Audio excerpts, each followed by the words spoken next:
Day 7 of my journey from $100 to consistency. Dahil 7 trades lang, kaya kong mag-trade breakdown. So first, plot ko yung previous daily high and low. Then switch to 15-minute time frame to plot the Darvas box. Nagising ako magna 9 AM, nakita ko nag-breakout sa daily high. Kaya ang hinanap ko was a bullish boss. Switch sa 1 minute para maghanap ng entry. So ito sa 1 minute nagkaroon ng entry.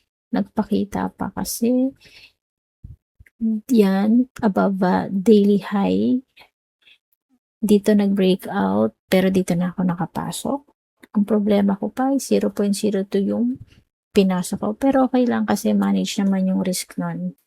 And for my third trade, nagkaroon ng breakdown sa daily high. So, ang bias ko na ngayon is bearish.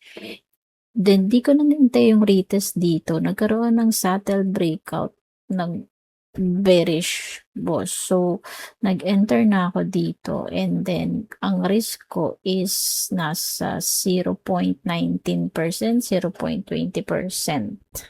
Then, sa fourth trade ko, ine-expect ko na pwedeng magkaroon ng reaction dito. Pero, merong naman dito, pero hindi naman nagkaroon ng reaction, yes. Pero, hindi niya nakuha kahit 1:1, 1:2, wala. Hindi niya nakuha. So, nag-breakdown lang din. So, to complete yung 7 trades, nagkaroon ako ng mga sell entries around sa area na to na hindi ko naman na-hold. The first na sell ko is akala ko dahil nag-breakdown kala ko magtutuloy. So, hindi na ako nagantay ng boss. Binili ko yung kala ko untog dito sa previous DBT. 1 minute lang naman to. Hindi ganun ka-strong. Pero wala namang boss, bearish boss. Pero binili ko pa din. And then, yung isa pa is dito. Kala ko mo, utog naman siya. Dito. Utog naman siya dyan.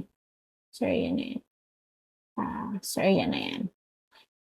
So, binili ko. Meron naman na boss. Meron naman. Dito. Yan. Dyan ko binili. Pero, di ko yan na-hold. Hindi ko na-hold.